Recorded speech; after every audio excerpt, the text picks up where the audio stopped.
ఒకసారి పార్వతీదేవి శివుడితో, స్వామి మీరు కష్టాల్లో ఉన్నవారికి ఇంకా ఎక్కువ కష్టాలు ఇస్తారు, అలాగే సుఖాల్లో ఉన్నవారికి ఇంకా ఎక్కువ సుఖాలు ఎందుకు ఇస్తారు?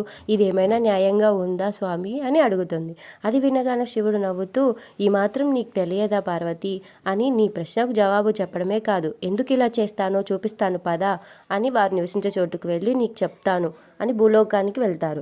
శివపార్వతులిద్దరూ అలా భూమి మీద తిరుగుతూ తిరుగుతూ ఒక గ్రామానికి వెళ్తారు. పార్వతీదేవి చాలా అలసిపోయి ఉంటుంది.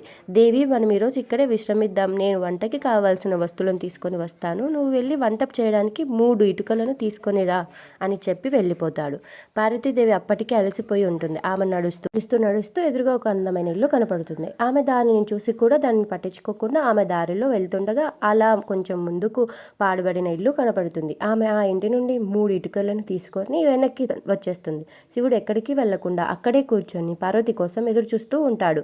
పార్వతీదేవి రాగానే, స్వామి వంట వస్తువులు ఎక్కడా, ఇంకా తీసుకొని రాలేదా, నాకు చాలా ఆకలి వేస్తుంది అని అడగగా శివుడు నవ్వుతూ, వాటి అవసరం ఇప్పుడు లేదులే పార్వతి, నేను ఒక ప్రశ్న అడుగుతా, దానికి సమాధానం చెప్పు అని నవ్వు.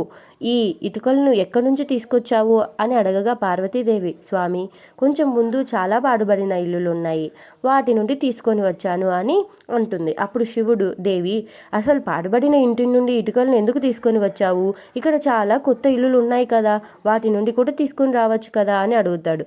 స్వామి ఆ ఇల్లు చాలా అందంగా ఉన్నాయి, వాటిని చూసి వాటి అందాన్ని చెడగొట్టాలని నాకు అనిపించలేదు అని అంటుంది. దానికి శివుడు నవ్వుతూ, ఇదే నువ్వు అడిగిన ప్రశ్నకు సమాధానం. దేవి ఎవరైతే మంచి కర్మలతో జీవితాలను శుభ్రంగా ఉంచుకొని ఉంటారో వారి సంతోషాలను చెడగొట్టడం ఎవరి వలన కాదు అని చెప్తాడు. శివుడు అంటే మీకు ఇష్టమా? ఉంటే హరహర మహాదేవ అని కామెంట్ చేయండి.